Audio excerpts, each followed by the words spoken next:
새사랑교회 성도들에게 주시는 말씀은 구약 성경입니다. 사무엘상 1장 4절에서 8절까지의 말씀입니다. 지난주에 이어서 4절부터 8절까지 말씀을 오늘 읽도록 하겠습니다.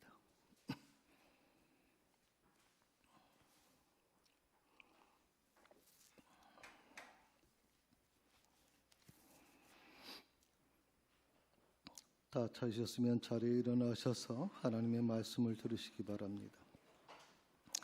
엘가나가 제사를 드리는 날에는 제물의 분깃을 그의 아내 브니나와 그의 모든 자녀에게 주고 한나에게는 갑조를 주니 이는 그를 사랑함이라.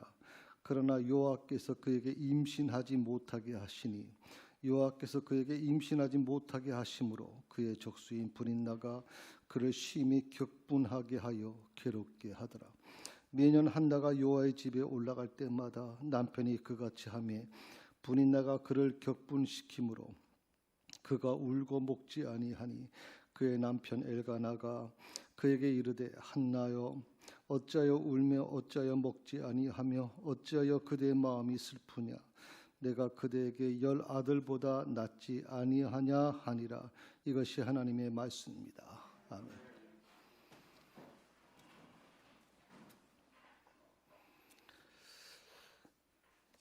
컴플렉스라고 하는 말이 있습니다. 많이 들어보셨을 겁니다. 사실은 우리나라 말은 아니고요. 외래어죠. 컴플렉스라고 하는 말, 특별히 심리학에서 많이 사용되는 용어입니다.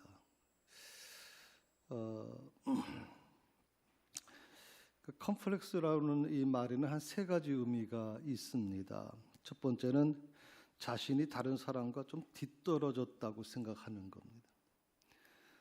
내가 뭔가 다른 사람과 다른 사람과 비교하는 거죠. 그래서 내가 뭔가 다른 사람에게 보다 뭔가 부족하다라고 할 때 이 컴플렉스라는 말을 쓰게 되고요. 두 번째는 뭐냐면 자기 자신에게 능력이 없다고 스스로 생각하는 겁니다. 다른 사람은 그렇게 생각하지 않아요. 다른 사람은 자신이 그렇게 생각하는 사람한테 자기는 외모가 좀 많이 힘들다, 탈모가 있다, 뭐가 있다, 그것 때문에 굉장히 힘들어하지만 다른 사람은 그거 가지고 그 사람을 평가하지 않거든요. 그런데 스스로 그렇게 생각하는 거예요. 스스로.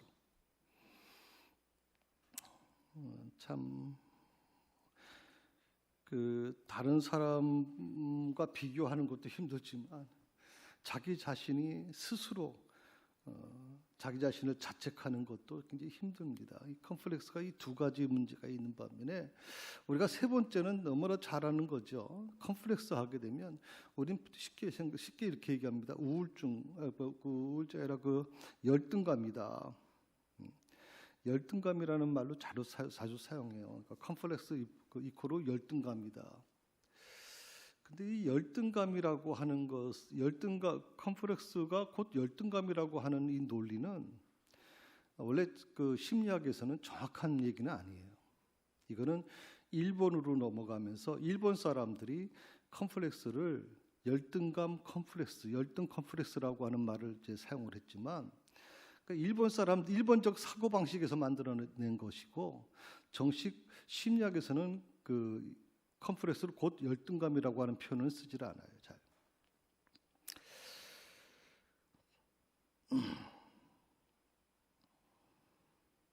그러니까 컴플렉스라고 하는 것은 심리학에서 보면 상황을 왜곡해서 본다는 거죠. 그래서 상황을 객관적으로 보는 눈을 잃어버리게 되는 거다 하는 그런 이제 사전을 찾아보니까 그렇게 얘기 나오더라고요. 사실 사람은 누구나 컴플렉스를 갖고 있어요.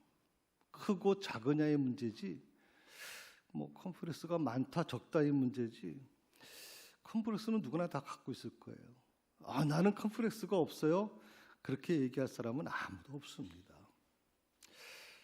보통 우리가 연예인을 보게 되면 특히 남자 연예인 같은 경우에도 여자 연예인도 마찬가지지만 굉장히 외모로 뛰어난 사람이 있습니다. 연기도 너무 잘합니다. 그래서 연말에 시상이 되면 계속 시상식에서 아주 좋은 평가를 얻게 되죠. 많은 사람들이 부러워합니다. 또 많은 사람들이 존경합니다. 그런데 그분이 어느 프로에 나와서 자기의 속마음을 얘기하는데 다른 사람은 다 그 사람을 좋게 보는데 본인 스스로는 자기 안에 컴플렉스가 있다는 걸 얘기해 주는 겁니다. 그거 듣는 사람들이 굉장히 놀라거든요. 어떻게 그럴 수가 있냐 이렇게 얘기할 정도예요. 사람은 누구나 다 가지고 있다고 봐야 되겠죠.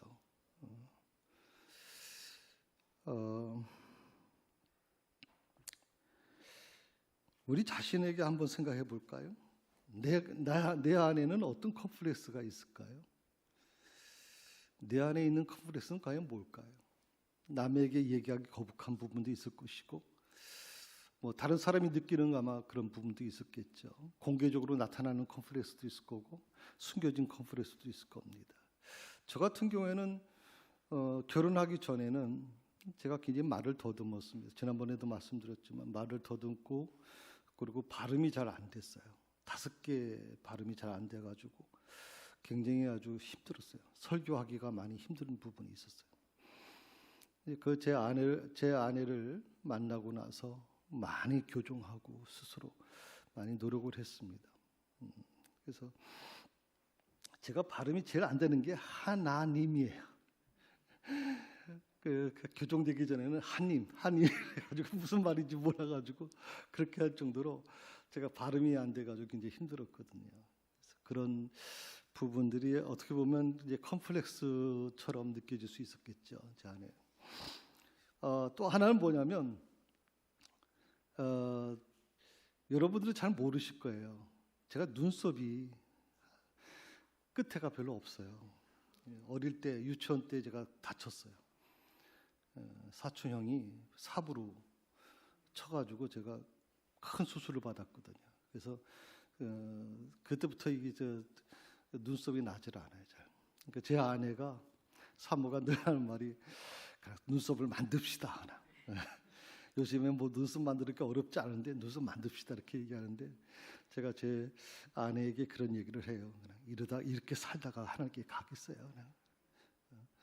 하나님이 주신 거니까 그냥 그렇게 살다 가겠다니 웃으면서 그렇게 얘기합니다만은 목회자한테도 그 컴플렉스가 있어요.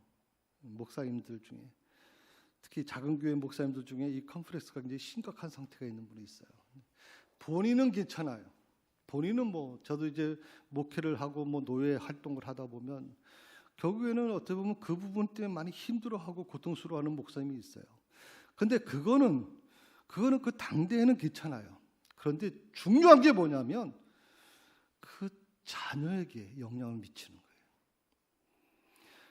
부모가 교회가 적던 크던 상관없이 당당하게 하나님 앞에 서 있는 사람이라면 그 자녀가 절대 주눅 두고 살지 않거든요. 근데 어릴 때부터 그런 모습을 본 자식은 커서 제가 아는 분 중에 목사님 중에 한 분이 목사님 아드님이신데 굉장히 목회를 힘들게 하셨어요. 아버님이. 그 자녀가 왜 그렇게 하셨는지 전 지금도 이해가 안 가요. 뭐냐면 저와 같이 부목사로 같이 들어갔던 목사님인데 큰 교회에서 또 어떻게 도움을 주면 그 목사님이 안 가시고 그 아들을 보낸 거예요. 초등학교밖에 안 되는 아이를 중학교밖에 안 되는 아이를 보낸 거예요. 그래서 교회가 이제 후원하는 금액을 그때는 이제 계좌 이체가 잘 안 됐었으니까 그걸 받아오라 그래서 이제 가서 받아오고 하면서 주눅이 들었어요. 큰 교회 목사님만 보면 갑자기 주눅이 들어서 말을 못하고 너무나도 핸섬하게 생겼고 너무나도 참 능력이 많으신 목사님이 그것 때문에 결국에는 목회를 여기서 한국에서 못했어요. 난 그거 생각하면 참 마음이 아파요. 이 컴플렉스라는 게 너무나 많은 아픔을 준다는 것, 너무 많은 힘든 부분이 줘요. 오늘 우리가 이 컴플렉스에 대해서 깊은 관심을 가져야 될 이유가 2가지가 있어요. 그건 첫 번째가 뭐냐면 컴플렉스 때문에 나 자신의 하나님의 자녀됨, 나 자신의 하나님의 자녀됨을 잃지 않기 위해서예요.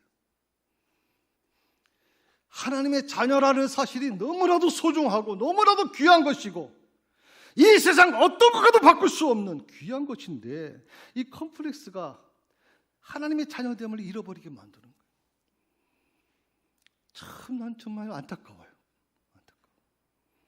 저도 하나님의 자녀가 될 때는 확신이 있다면 이 세상에 아무것도 없어도 우리가 열심히 노래는 열심히 부르잖아요. 초가 상간집 뭐 해서 나는 만족하다고 하든. 근데 사실 현실에 들어가 보면 주눅이들로 산단 말이죠. 하나님의 자녀들이 왜 주눅들로 살아야 되느냐 이 말이에요. 이 부분을 잃어버리지 않기 위해서 우리가 좀 관심을 가져야 된다.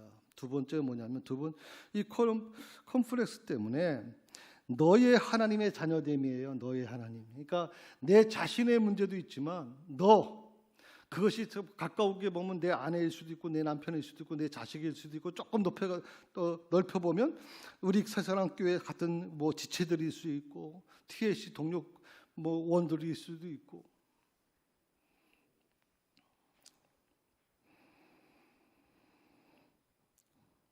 너희 하나님인 자녀됨을 돕기 위해서요.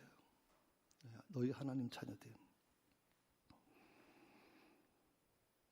이 두 가지 문제를 잘 극복할 수 있는 방법이 오늘 본문의 말씀 속에 나타나 있어요.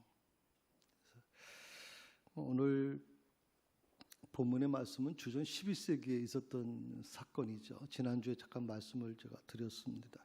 이스라엘 지역에 라마다임 소빔이라고 하는 데가 있어요. 라마다임 소빔. 잘 못 들은 지명입니다. 우리가 잘 모르는 지명이라고 생각을 하는데 뭐 베델이라든지 또 뭐 우리 그 이스라엘 얘기하면 뭐 지형들이 많잖아요. 예루살렘이라든지 좋은 지형들이 많은데 라마다임 소빔이라고 하는 이 지역은 잘 사람들이 잘 모르는 지역인 것 같아요. 그래서 조금 소개해 드리려고 그래요. 거기에 보면 엘가나라고 하는 사람이 이제 있었거든요.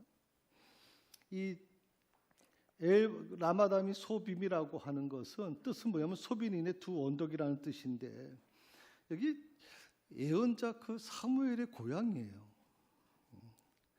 그래서 다른 성경에는 이 라마다임 소빔이라고 하는 지역에 대해서 잘 나오질 않는데 사무엘상에는 자기 고향이니까 자기가 태어난 곳이고 그래서 라마다임 소빔이 굉장히 중요하게 여겨지고 있어요. 자, 그다음에 사진을 한번 보면 구약 성경에서는 라마다임 소빔이라고 하는 좀 어려운 용어지만 신약에 와서는 이 지역의 명칭이 좀 바뀝니다. 그게 뭐냐면 구약에서는 라마다임 소빔이지만 신약에서는 아리마대라고 하는 지역으로 여러분 아시잖아요. 아리마대 요셉, 아리마대 지역. 그래서 아리마대 지역이 바로 라마다임 소빔이었다. 지도를 한번 보시게 되면 우리가 뭐 이스라엘 지역에 대해서 잘 알 필요는 없어요. 여러분이 뭐 전문적으로 공부할 것도 아니니까. 다만 어느 지역 정도 있는지는 좀 확인하시는 게 좋죠. 예, 갈릴리에서 쭉 내려와서 이제 사해가 있는데 그 중간에 요 부분 사론 평야라고 하는 요 지역이 라마다임 소빔이라고 하는 지역이에요.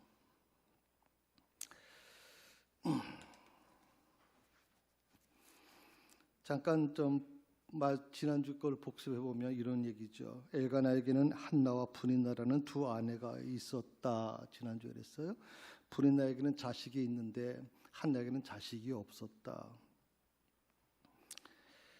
그래서 브닌나는 자식이 있기 때문에 의기양양했는데 한나는 자식이 없어서 마음에 한이 맺혔다. 사실 일부 다처주의에 대해서 지난주에도 잠깐 말씀을 좀 드렸지만 일부 다처주의는 원래 하나님의 뜻이 아니에요. 하나님의 가르침도 아니에요. 하나님의 가르침은 하나님의 뜻은 오직 일부일처예요. 이 세상 창조하시면서 제일 먼저 만드신 게 뭐냐면 일부일처예요. 아담과 하와. 이것이 하나님의 뜻인데 이것이 어느 상황에 특별한 상황 속에서 일부 다처가 이 성경에도 이제 기록이 되고 있잖아요. 자, 일부 다처는요, 하나님의 뜻과 어긋난 사람 중심의 시스템이에요. 사람 중심. 어떻게 보면 뭐 그런 형편이 될 수밖에 없었기 때문에 지금도 뭐 러시아도 그렇다 그러죠. 러시아가 지금 전쟁으로 인해서 8만 명 가까이가 전사가 나고 뭐 지금 남자들이 굉장히 많은 전쟁에서 죽으면서 굉장히 어려움이 좀 올 거라고 하는 얘기도 하잖아요. 과거에는 이 전쟁이 많다 보니까 남자의 수가 줄어들고 그러다 보니까 결국은 일부 다처에 대한 부분이 일부 허용됐던 부분이 있었습니다. 그러니까 그렇지만 사람 중심의 시스템으로 구성되다 보니까 어떤 일이 일어나냐면 아무리 노력한다고 해도 갈등이 해소되지 않는 거예요. 사람이 만든 시스템은요, 아무리 좋아도 그 문제를 해결할 방법이 없어요, 여러분. 그래서 교회를 운영해 나가는 데 있어서 인간의 시스템으로 운영하면 안 돼요. 그건 오직 하나님께서 원하시는 방법대로 가야지, 사람의 시스템으로 움직이려고 하면, 편리주의로 움직이기 시작하면 거기는 갈등이 해소되는 게 아니라 더 갈등이 깊어지게 되는 거죠. 엘가나가 한나에게 어떻게 했습니까? 분인나와 자녀가 받은 분깃보다 갑절을 더해서 한나에게 줍니다. 분깃이라는 게 뭐냐면 이제 제사를 드리고 나면 제사 때 이제 소나 양이나 이런 걸 드리고 나면 그 허벅지라든지 뭐 이런 중요한 부분들을 제사장과 나누게 돼 있어요. 남은 것들은 전부 다 이제 그 제사를 드리신 분에게 다시 돌려주거든요. 이게 분깃이라는 거예요. 그걸 가지고서 또 가장은 또 그 자녀들에게 또 분깃으로 나눠준단 말이죠. 근데 분인나와 자녀가 받은 분깃보다도 갑절을 더해줬다. 한나는 자식이 없어요. 혼자잖아요. 근데도 불구하고 분인나와 자녀가 받은 것보다 갑절을 더 받았으니 얼마나 많은 양을 받았겠습니까? 그런데 어떻게 됐어요? 문제가 해결되는 게 아니에요. 오히려 더 분란이 심해지고 더 고통스럽게 만들어졌고, 오히려 한나가 이것 때문에 분인나를 격동시켜서 더 많은 아픔과 상처를 갖고 끝내는 음식을 곡기를 끊어버리는 절망적인 상태까지 가게 된단 말이죠. 자녀가 없다라고 하는 것이 한나에게는 정말 큰 컴플렉스였던 건 분명합니다. 그래서 저는 오늘 나 자신에게 한번 물어봅니다. 우리 자신에게 한번 물어봤으면 좋겠습니다. 내 안에 있는 컴플렉스는 과연 뭘까? 내 안에 있는 컴플렉스는 과연 뭘까요? 나는 어떤 컴플렉스 때문에 지금 힘들어하고 어려워하고 있는가? 그리고 그 컴플렉스를 어떻게 지금 처리해 나가고 있는가? 저는 세 가지 방법을 여러분에게 소개해 드리려고 합니다. 이 세 가지 방법을 꼭 여러분 기억하시면 좋겠습니다. 첫째는 눈을 변화시키라는 거예요. 내 안에 있는 컴플렉스를 극복하려면 첫 번째, 눈을 변화시켜라. 눈을 변화시킨다라고 하는 것은 이런 뜻이 있어요. 바라보는 것에 변화가 일어난다는 것을 의미해요. 눈이라고 하는 것은 보는 거거든요. 보는 것이 달라진다는 거예요. 보는 것에 변화가 일어나야 된다는 거예요. 보는 것에.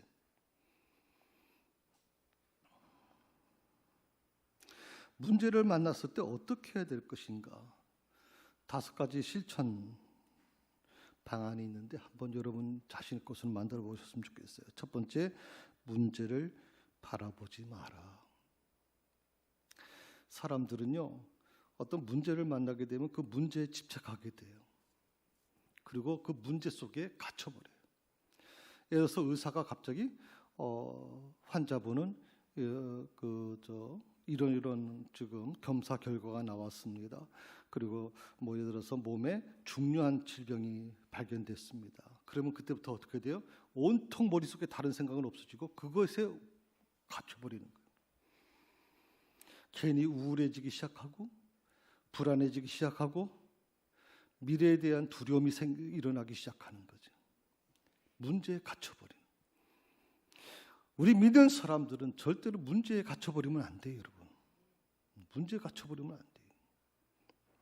그래서 문제를 바라보지 마라. 대신 문제를 만나게 됐을 때 어떻게? 믿음의 눈으로 하나님을 바라보라는 거예요. 아멘? 하나님을 바라보라. 문제를 바라보지 말고 하나님을 바라보라. 하나님을 바라보라. 거기서부터 문제가 해결되는 거예요. 거기서부터. 저는 여러분들이 문제를 바라보는 순간, 그 문제 속에 갇히는 순간 어떤 것도 여러분이 해결할 방법은 없어요. 여러분을 더 힘들게 만들고 여러분을 더 수렁으로 빠뜨리게 만들 겁니다. 세 번째는 문제를 만났을 때는 자신을 날마다 성찰해보고 회개하라는 겁니다. 자기를 성찰해보는 겁니다. 이 문제가 왜 나한테 왔을까? 왜 갑자기 내가 이런 질병에 걸리게 됐을까? 왜 내가 갑자기 사업이 이렇게 안 되는 걸까? 왜 내게 이런 인간관계에 어려움을 주시는 걸까? 이유가 뭘까? 자기를 성찰해보고 그리고 회개하라는 겁니다. 그런데 여기서 중요한 게 뭐냐면 회개를 하라 그러니까 다 자책을 하고 막 정말 내가 무슨 큰일 난 것처럼 그렇게 스스로를 막 학대시키는 사람들이 있는데 그러지 말라는 거예요. 회개는 그게 아니에요. 회개는 나를 억누르고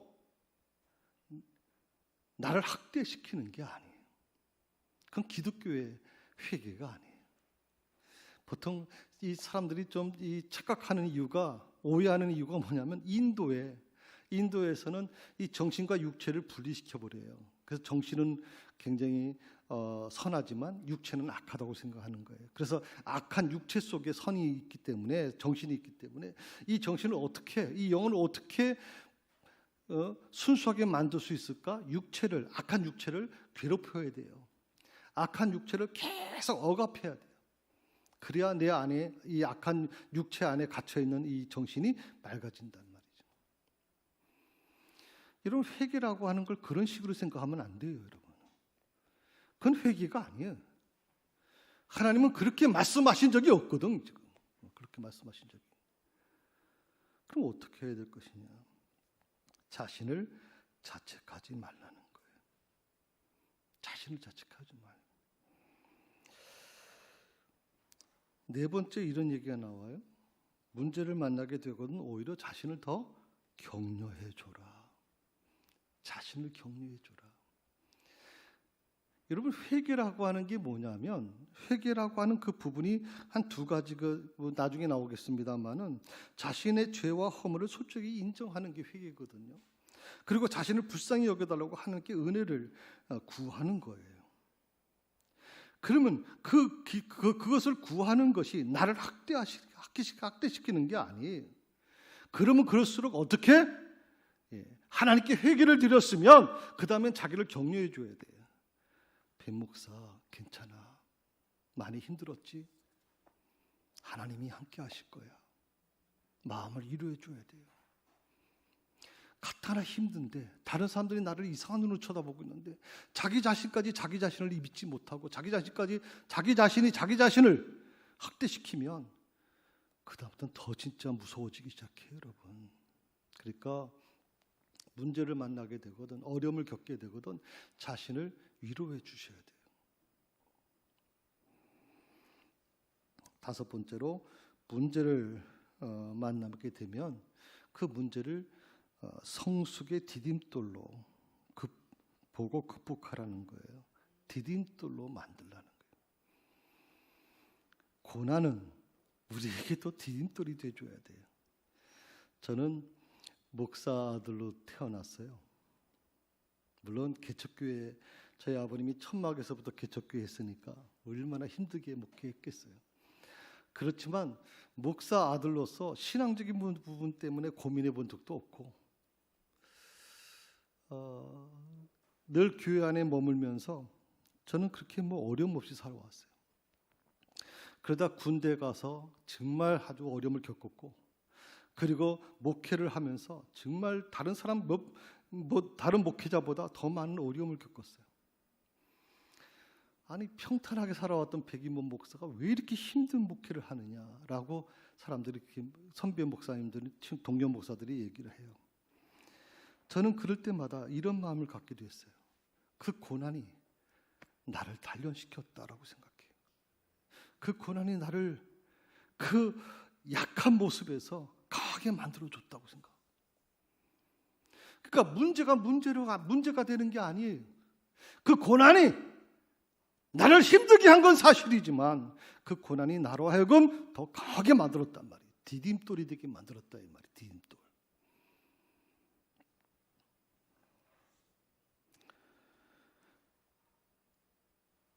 회개한 사람은 말이요, 문제에 너무 깊이 빠지면 안 돼요.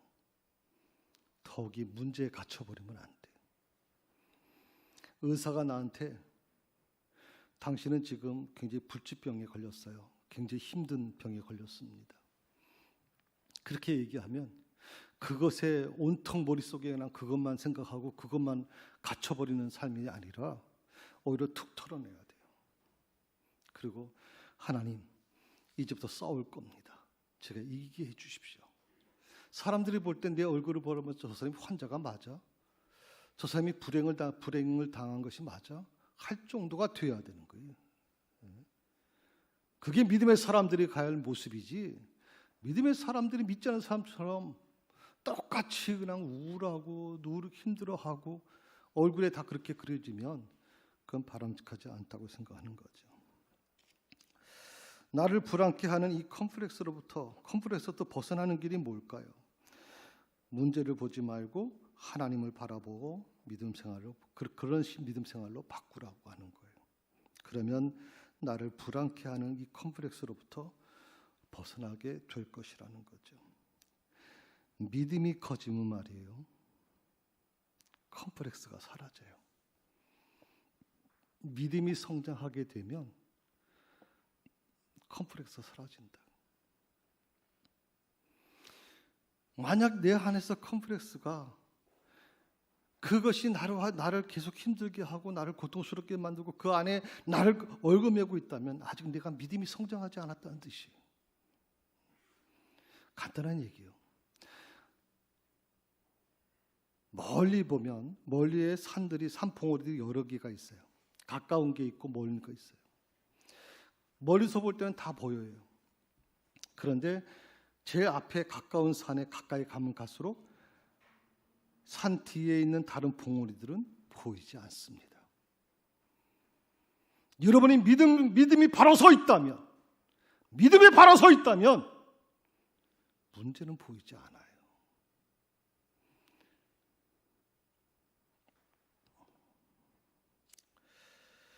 내 안에 있는 컴플렉스를 어떻게 극복할 수 있을까? 두 번째입니다. 머리를 변화시키라는 거예요. 머리를 변화시키라고 하는 것은요, 생각을 변화시키라는 거예요. 생각을 바꾸라는 거예요. 안타깝게도요, 많은 성도들이 컴플렉스에 갇혀 있는 채 신앙생활을 해요. 예배를 드려요. 주일이면 교회 와서 예배를 드려요. 그런데 예배를 드리면서도 그 컴플렉스에서 갇혀버려요. 예배를 드리는 게 뭐예요? 예배를 드리는 것은 예배를 받으실 하나님을 만나는 것이고 하나님과 하나가 되는 시간이에요. 그런데 놀랍게도 예배를 드리고 있는데도 불구하고 그 시간에 오히려 내 생각은 어디에 갇혀 있어요? 컴플렉스에 갇혀버린 거예요. 기도를 합니다. 기도를 열심히 합니다. 금식하며 기도도 합니다. 그런데 놀라운 것은 기도하면서도 컴플렉스에 갇혀버려 있어. 참 이게 기가 막힌 거 아니에요? 말씀을 읽으면서도 오히려 문제라는 이 컴플렉스에 우리가 갇혀버린 채 신앙생활을 해나가고 있는 거죠. 컴플렉스에 갇혀버리시면 어떻게 돼요? 두려움이 나를 지배해요. 걱정이 지배해요. 염려가 나를 지배하게 되는 거예요. 아직도 오지 않는 미래에 대한 두려움에 사로잡혀서 정신을 못 차려요. 정신을 못 차려요. 그럼 왜 하나님을 믿는 거예요, 대체? 왜 하나님을?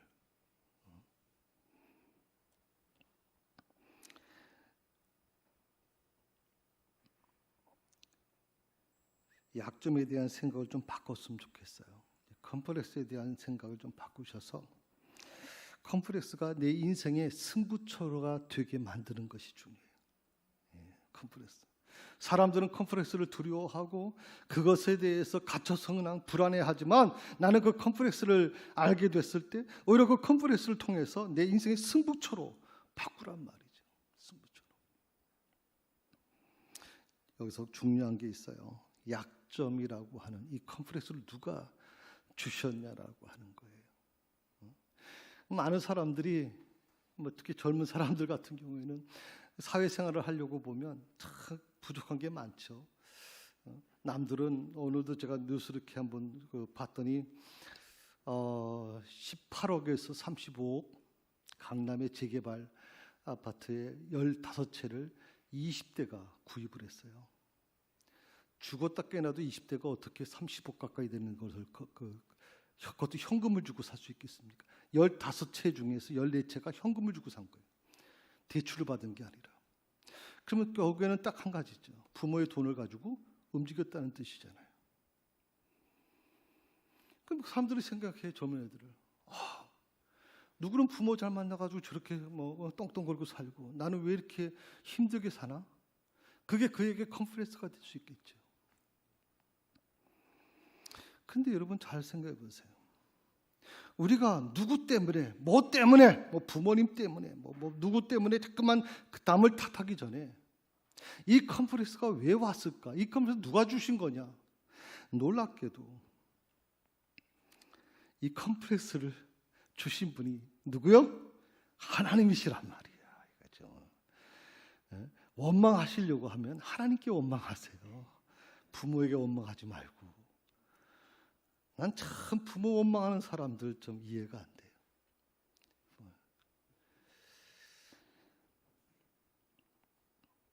돼요. 하나님께서 나에게 이 컴플렉스 주시는 이유가 뭘까? 약점을 주시는 이유가 뭘까? 나를 골탕 먹이려고 주시는 걸까? 우리 그리스 신화에 보게 되면 그리스 신화에 제우스 신이나 이 신들이 나오잖아요. 그 신들이 인간을 사람을 골탕 먹이는 그런 장면들이 나오는데 내가 믿는 하나님은 그런 분이실까? 나를 골탕 먹이려고? 그런 하나님 아니시잖아요. 그러면 하나님께서 왜 나에게 그런 컴플렉스를 줬을까? 왜 약점을 주셨을까? 그 약점을 잘 극복해서 더 귀한 것으로 만들어 보내는 거예요. 그 약점을 디딤돌로 딛고 일어나라는 거예요. 약점을. 제가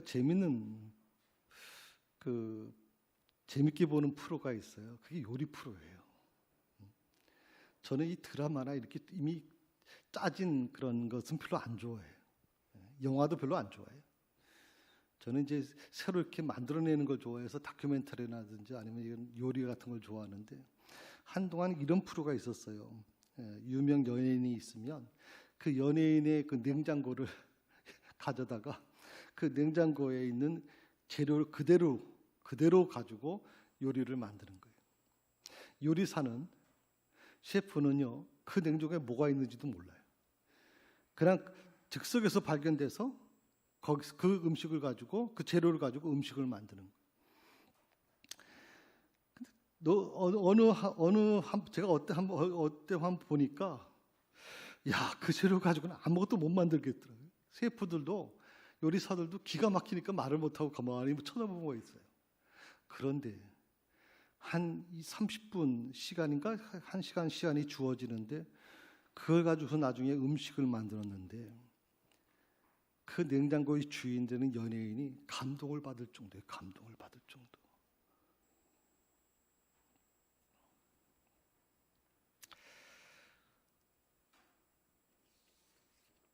내가 지금 처해 있는 환경을 탓하지 마세요, 여러분.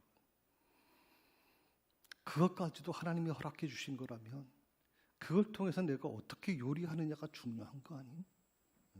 그건 내가 감당해야 될 몫이지. 누구 탓할 게 아니잖아요. 누구 탓할 게. 오늘 5절의 말씀 한번 보시겠어요? 5절의 말씀 한번 같이 읽어봅시다. 한나에게는 갑절을 주니 이는 그를 사랑함이라. 그러나 여호와께서 그에게 임신하지 못하게 하시니라고 그랬어요. 그가 누구예요? 한나에게. 그토록 아이를 갖고 싶어가지고 막 얼마나 많이 기도했겠어요? 한나가 그런데 한나가 임신하지 못한 것은 한나에게 문제가 있는 게 아니라 하나님께서 못하게 했다. 하나님께서. 이런 일은 또 어디 있나 대체. 한나가 울며 곡기까지 끊을 정도로 고통스러워하는 것을 하나님도 아시지 않겠어요? 어떤 환경이 주어지게 되면 그 환경이 뭐 때문에 주어졌는가를 찾아셔야 돼요. 그것은 하나님이 이 환경을 내게 허락해 주셨구나. 그걸 발견하는 사람이 지혜로운 사람이에요. 임신하지 못한 약점을 가진 이 한나가 어떻게 그것을 극복합니까? 문제를 가지고 오히려 간절히 하나님께 기도해요. 그 전에도 물론 기도했을 거예요. 그 전에도 하나님을 믿었겠죠. 그런데 이 문제, 임신하지 못한다는 것 때문에 더 이 문제를 가지고 오히려 정말 하나님 앞에 간절한 마음으로 기도해요. 엘리 제사장이 봤을 때 마치 술 취한 여자가 있는 것처럼 보였다라고 할 정도로 그는 정말 그걸 위해서 모든 것을 다 내려놓거든요. 그리고 결국 어떻게 됐어요? 그 기도의 결과가 어떻게 됐어요? 사무엘을 얻게 된 거예요. 10아들이 문제가 아니라 나라를 일으키고 나라의 최고의 지도자로 성장하는 사무엘을 자식으로 얻게 되는. 내 안에 있는 컴플렉스 때문에 많이 힘드세요? 나를 힘들게 하는 그 컴플렉스를 내 인생의 디딤돌로 삼으세요.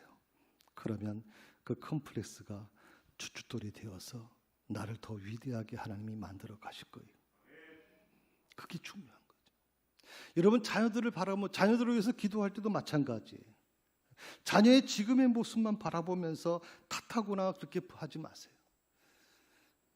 그 약한 부분을 오히려 칭찬해주고 그걸 디딤돌로 일어날 수 있도록 만들어주는 게 중요하다. 제가 늘 여러분에게 말씀을 드리잖아요. 우리나라에서는 장애인이 살기가 힘들어요. 지체장애인, 정신지체장애인은 더 살기 힘들고요. 우리나라에서. 그러나 미국 같은 데서는 안 그래요. 한국에서는 도저히 할 수 없다고 했던 포기했던 그 아이가 미국에 가서는 정말 세계적인 위대한 사람이 돼버리거든요. 어떻게 그게 가능하냐 이 말이에요. 세 번째, 내 안에 있는 컴플렉스를 극복하려고 하면 가슴을 변화시키라고 하는 거예요. 가슴을 변화시킨다는 것은 마음이 변화된다는 것을 의미해요. 마음이 변화된다. 마음이 변화돼야 돼요.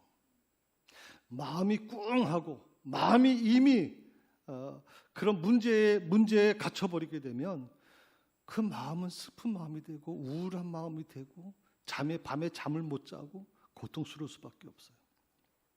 오늘 8절에 보게 되면 그런 말이 나오죠. 엘가나가 우는 한나를 위로하는 내용이 나와요.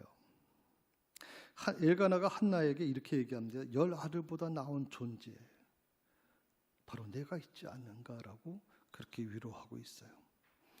저는 이 엘가나가 이 한나에게 한 위로의 말을 내게 좀 적용시켰으면 좋겠어요. 이 위로의 말을 여러분의 아내나 여러분 남편에게 좀 적용시켜 보세요. 10아들보다 나은 내가 있잖아요. 내가 그렇게 당신을 사랑하잖아요. 옆에 분하고 얘기 좀 해보실까 한번? 예? 쑥스러워요? 부부가 같이 앉아있으면 참 좋은데.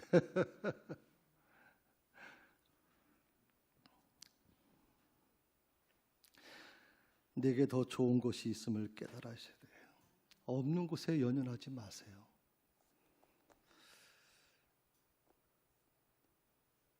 저는 이 새사랑교회를 생각하면서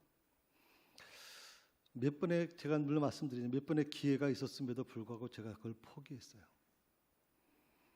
명예를 추구하기보다는 한 영혼을 더 구원해 나는 곳에 더 헌신하겠다고 생각했고 이 자리에 남았어요. 전 지금도 후회하지 않고 그것이 너무 옳은 결정이라고 생각을 해요. 없는 곳에 연연하지 마세요. 없는 곳에 연연하게 되면 스스로 문제에 갇혀버려요, 여러분. 컴플렉스에 갇혀버린다. 그것을 극복할 수 있는 길은 뭐냐면 있는 것에 만족하며 하나님께서 더 좋은 것을 내게 허락해 주실 거라고 믿고 가는 것. 그것이 바로 아름다운 것이죠. 행복하게 사는 방법이 있어요. 그게 범사에 감사하는 삶을 훈련하는 거예요. 범사에 감사하는 것은요, 아무나 하는 게 아니에요. 범사에 감사하는 건 훈련이 필요해요. 감사해. 혹시 하나님께서 나에게 힘든 과정을 지나게 하시나요? 혹시 하나님께서 나에게 힘든 일을 시키고 계시나요? 내가 원치 않는 일들이 내 삶에서 계속 일어나면서 나를 지금 구렁텅이로 빠뜨리고 있다고 생각을 하시나요?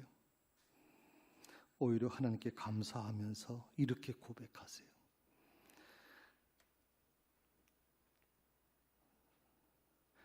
저를 기억해 주셔서 감사합니다. 저를 써주셔서 감사합니다.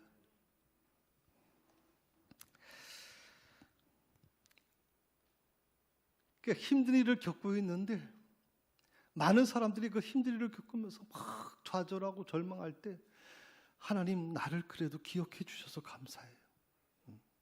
여러분 부모가 자식에게 요즘에는 매를 대기 힘들죠. 매를 대면 자식이 경찰에 파출소에 고발을 하잖아요. 요즘에 부모도 고발하니까 그렇지 못하지만 옛날에는 부모가 막 자녀에게 아주 혼쭐을 내잖아요. 그거 자식이 미워서 그런 게 아니죠. 사랑이 매잖아요. 하나님이 부모님이 아버님이 아버지가 어머니가 나를 아직도 기억하고 계시는구나. 그렇게 받아들이면 그 매가 아름다운 매가 되는 거죠. 하나님께서 우리에게 고난을 줄 수 있어요. 우리를 환난의 과정으로 통과시킬 수 있어요. 내가 원치 않는 일들이 내 삶에 계속 일어날 수 있어요. 그러나 그때마다 하나님이 나를 기억해 주고 계시는구나. 그리고 아직도 나를 하나님이 쓰시려고 하시는구나. 아멘. 교회에서 이제 연말이 되면 이제 사역을 이제 맡겨주잖아요. 어떤 일을 맡겨주면요, 하나님이 나를 아직도 기억해 주셨구나. 그리고 아직도 내가 쓸모가 있구나. 저 번동제일교회 우리 하충 권사님이 우리 토요일날 전도 노방전도에 같이 참여하세요. 언제 지난주인가요? 어저께 말고 그 지난주는 다리 관절을 주사를 맞으시는데 관절이 너무 아파가지고 걷기도 힘들 정도였어요. 그런데 그 전날 제 아내하고 통화를 하면서 지금 저녁을 내가 안 먹고 있다. 그거는 내일 전도 가기 위해서 몸을 가볍게 하기 위해서 스스로 저녁을 금식까지 하면서까지 몸을 한다. 그 이유는 전도를 하고 싶어서.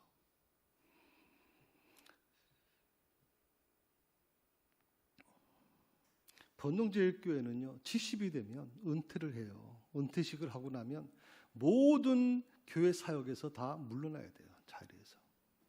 제가 어저께도 우리 권사님들한테 그런 얘기했어요. 우리 교회는 70부터가 시작입니다.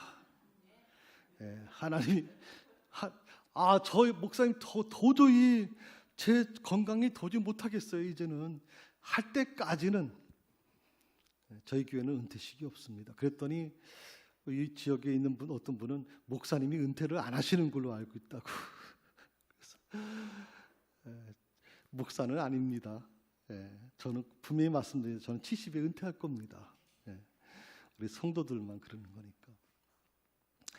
아직도 나를 기억해 주시는구나. 아직도 내가 쓸모가 있구나. 내가 아직 쓸모 있는 존재구나. 좀 그렇게 여러분이 받아주시면 좋겠어요.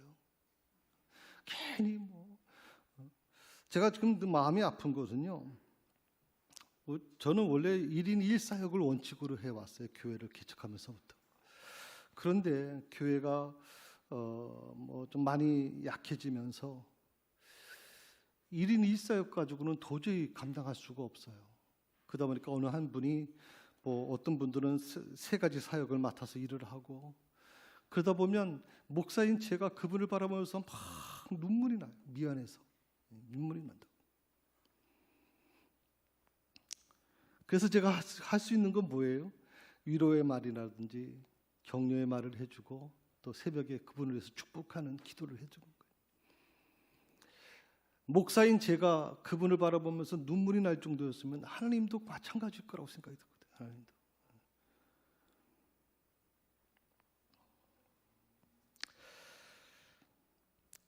꼭 기억하세요. 어떤 일을 맡겨주게 되면 아직도 내가 쓸모 있구나. 아직도 나를 하나님이 기억하고 계시는구나. 좀 그렇게 감사하면서 그 일을 최선을 다해 주시면 좋겠어요. 그때 하나님이 그 일을 통해서 복을 내려주실 거라고 믿습니다. 기도하십시다. 주님, 이 자리에도 한나의 눈물을 흘리는 성도들이 있습니다. 그 내용은 물론 다르겠지만 피눈물을 흘리면서 곡기를 끊으면서까지 하나님께 울며 기도하는 자들이 있을 겁니다. 주여, 한나를 기억하시고 응답하신 것처럼 저들의 눈물을 닦아주시고 저들 안에 있는 아픔에서 속히 해방되게 하여 주시옵소서. 예수님의 이름으로 기도드립니다. 아멘.